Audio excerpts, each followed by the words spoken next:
Nosso segundo momento para pensarmos a respeito do casamento cristão. E sempre lembrando a premissa que nos dirige, como se fosse realmente uma busca, uma resposta que esperamos encontrar.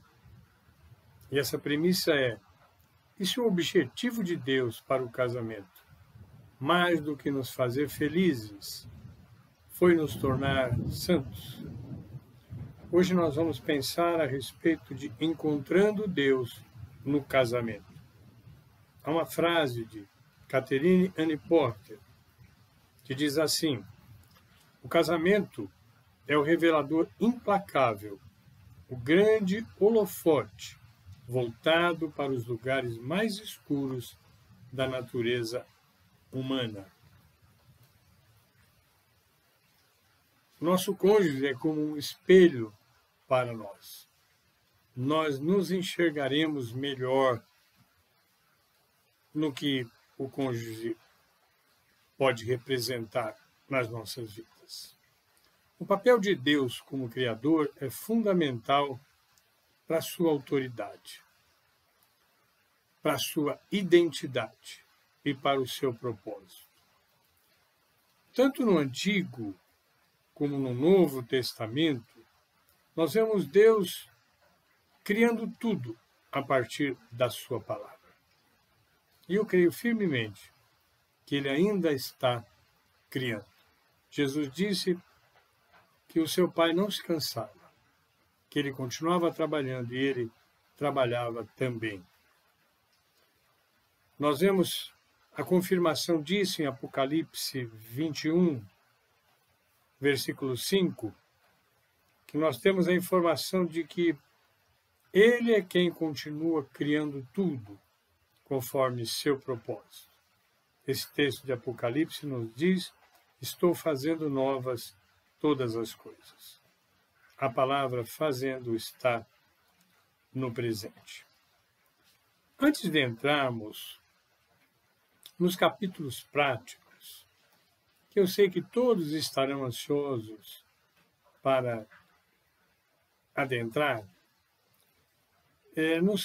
nós precisamos firmar uma teologia básica sobre o casamento. Vamos trabalhar um pouco em cima disso, então. Primeiro vamos falar a respeito do romance divino. O casamento tem tanto valor para Deus que em 2 Coríntios, em Oséias, capítulos 2, versículo 16, Deus vê o seu povo como um marido vê a sua esposa. O texto nos diz: e naquele dia, diz o Senhor, tu me chamarás meu marido, e não mais me chamarás meu Senhor. O profeta Isaías também usa a alegoria conjugal para enfatizar como Deus se alegra com o seu povo. Isaías 62, a parte B do versículo 5. E como o noivo se alegra da noiva, assim se alegrará de ti o teu Deus. Há uma relação de alegria de Deus para conosco, sendo Ele nosso provedor, nosso marido. Vivemos em um mundo onde as pessoas estão ocupadas demais para nos notar. Mas a palavra de Deus diz que Deus se deleita em nós. É tremendo nós pensarmos nisso, meus irmãos. O Senhor Jesus também utilizou a alegoria conjugal, referindo-se a si mesmo como noivo, lá em Mateus 9,15. O cristianismo tem usado a união conjugal como similaridade para muitos mistérios da fé. A união de Cristo com a Igreja é uma das analogias que revelam o mistério da ação de Deus na humanidade. Deus não criou o casamento somente para nos proporcionar um meio agradável de povoar o mundo e oferecer, claro, uma instituição agradável de social, estável, para benefício da humanidade. Essas coisas também. Mas esse não foi o propósito específico de Deus. Ele instituiu o casamento entre os humanos para sinalizar sua própria existência espiritual eterna. Há um termo teológico para pensarmos, e se aplica tremendamente ao casamento, que é o termo reconciliação. Entre os judeus, há muitas histórias a respeito de como Deus escolheu um lugar sagrado para ali construir o templo. Esse lugar sagrado é o lugar onde Deus se dá a conhecer a seu povo. O lugar onde os seres humanos descobrem-se uns aos outros em amor. Da mesma forma, o casamento pode ser esse lugar sagrado, o lugar de um relacionamento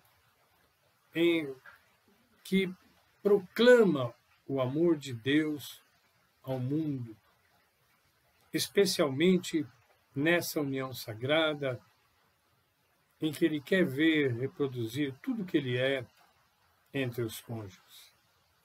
Os pais da Igreja, os cristãos primitivos, aqueles que formularam os primeiros princípios, as primeiras doutrinas da Igreja, reconheceram que a analogia da reconciliação é o maior objetivo do casamento, apontando como um sinal para a união de Cristo com a sua Igreja.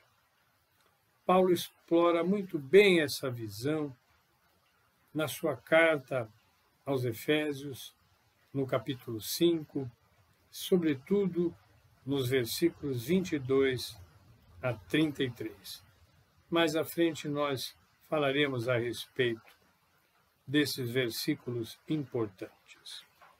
Agostinho, um dos primeiros pensadores cristãos, que tem um renome até o nosso tempo, sugeriu que há 3 benefícios no casamento: a descendência, a confiança que se expressa na fidelidade e o sacramento. Destes, aponta para o terceiro, para o sacramento, como o mais importante. E o porquê disso? Isso porque é possível ser ainda casado sem descendência, ou mesmo sem confiança entre os cônjuges. Mas não é possível ser casado sem a indissolubilidade, que é o que o sacramento determina. O sacramento de Deus do casamento diz: aliança que eu faço, não volto atrás, não revolvo, não destituo. Da mesma forma que existe um contínuo compromisso entre Cristo e a Igreja. A questão-chave é a seguinte: vamos abordar o casamento com uma visão centrada em Deus, que nós dissemos o criou. Ele diz logo no início: não é bom que o homem esteja só, ou do homem. E uma visão centrada no homem, manteremos o casamento enquanto o nosso conforto, nossos desejos, nossos prazeres expectativas estiverem sendo atendidos. Essa é a visão que o homem tem da sua própria satisfação. Mas numa visão centrada em Deus, preservaremos o casamento, porque isso traz glória a Deus e aponta um mundo pecador, porém um Criador reconciliador. Mais do que ver o casamento como um consolo mútuo, que ele também é, devemos vê-lo como uma imagem da notícia mais importante que os seres humanos já receberam. Existe um relacionamento divino entre Deus e seu povo, de tal maneira que mesmo quando este traz seu Criador, o Criador está pronto para oferecer reconciliação. E quer nos trazer esse espírito de reconciliação. Paulo define isso muito bem lá em Efésios 5, de 25 a 27, inicialmente. Maridos, amem cada um a sua mulher, assim como Cristo amou a igreja e entregou-se por ela para santificá-la, tendo-a purificado pelo lavar da água mediante a palavra, e para apresentá-la a si mesmo, o noivo, como igreja gloriosa, sem mancha, nem ruga ou coisa semelhante, mas santa e inculpável. Quando nós presenciamos, quando nós vivenciamos casamentos, o noivo tem seus cuidados, é claro que ele precisa ir bem alinhadinho, tudo, mas o grande capricho está na noiva. Quer ir de branco, de véu, guirnalda, com um penteado maravilhoso, com uma maquiagem que mostre a beleza do seu semblante. Assim, Cristo está trabalhando para que no dia que ele voltar, o encontro com a sua igreja tenha esse caráter de casamento. De fato, tanto o Antigo Testamento quanto o Novo Testamento usam o casamento como analogia central.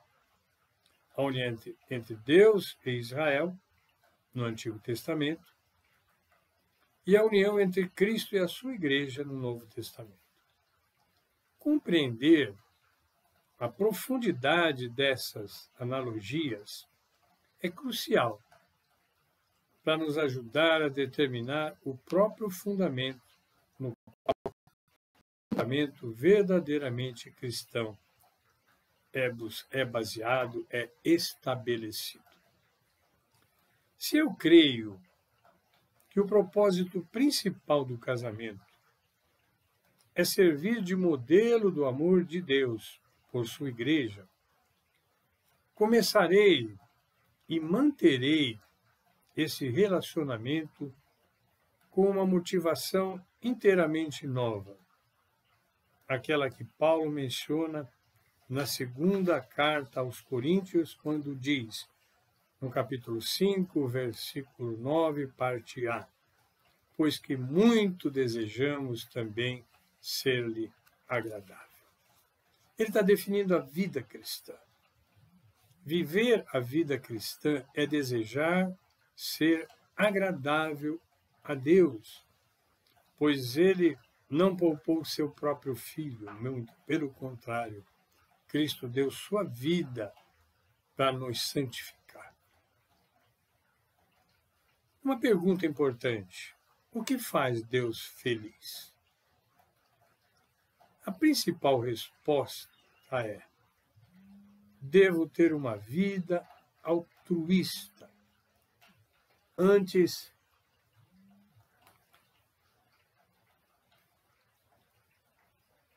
Quero repetir. Devo ter uma vida altruísta. Antes de perguntar o que me faz feliz, devo perguntar o que faz Deus feliz. Segundo Coríntios 5:15, e ele morreu por todos, para que aqueles que vivem já não vivam mais para si mesmos, mas para aquele que por eles morreu e ressuscitou. Como cristão, não tenho escolha. Tenho essa dívida com Jesus Cristo. E preciso viver por Ele. Preciso fazer dele a paixão que me consome e a força motriz da minha vida. Essa realidade me constrange. E me constrange a olhar para minha esposa com olhos cristãos. De modo que, de agora em diante, diz Paulo em 2 Coríntios 5:16, a ninguém mais consideremos no ponto de vista humano. Nós temos a prática de olhar simplesmente no nosso cônjuge como uma pessoa humana. Mas, na verdade, ela representa Deus em nossa vida. C. Barrett define a reconciliação como, por fim, uma relação de inimizade e substituí-la por uma relação de paz e boa vontade. Tudo que eu disser e fizer em minha vida deve corroborar, deve se somar, deve se juntar com esse ministério do Evangelho de reconciliação. E esse compromisso começa demonstrando a reconciliação em meus relacionamentos pessoais, especialmente em meu casamento. Reconciliação. Continuar considerando importante todos os relacionamentos. Por mais que eles estejam nos afligindo, por mais que eles estejam talvez nos causando até dor, eles são importantes. E sempre me valerá a pena reconciliação. Se meu casamento contradiz minha mensagem cristã, estou sabotando o alvo da minha vida, ser agradável a Cristo e cumprir fielmente o ministério de reconciliação. Proclamando ao mundo, aí sim, as boas novas de que fomos reconciliados com Deus através de Jesus Cristo. Sempre que eu vivo uma vida pronta à reconciliação, eu tenho um espírito preparado a testemunhar da reconciliação de Cristo, oferecida a todo mundo. O último testemunho que desejo dar ao mundo é ter decidido deixar de amar alguém e me recusar a continuar servindo essa pessoa, ou não ter conseguido manter a promessa que fiz anos atrás a essa pessoa. Como posso dizer a meus filhos que a promessa de Deus de reconciliação é segura quando eles veem que minha própria promessa não vale nada? O que a maioria dos divórcios significa é que pelo menos uma das partes, ou ambas, na maioria das vezes, deixaram de colocar o Evangelho em primeiro lugar em suas vidas. Existem exceções. Paulo fala bem disso. Quando um cônjuge não cristão abandona o outro cônjuge e não quer mais permanecer com este cônjuge. Cessa a obrigação do cônjuge cristão. Quando há infidelidade, Cristo também falou a respeito dessa possibilidade. E nós temos nos nossos dias muito forte esta outra questão, é que quando um dos cônjuges começa a colocar em risco os filhos. Às vezes, a separação é necessária para tirar a convivência com o pai ou às vezes com a mãe. Mais vezes com os pais. Pais que dizem que amam, começam a ameaçar seus filhos, achando que eles são tropeços, que eles estão impedindo a sua fidelidade. Nesse caso, Deus permite e acaba abençoando a nova situação dessa pessoa. Há uma pesquisa terrível de George Barna, um cristão americano, e essa pesquisa nos diz que aqueles que se dizem cristãos, aqueles que se dizem ter nascido de novo, têm um índice de divórcio mais alto do que os não cristãos lá na América. 27% contra 23%.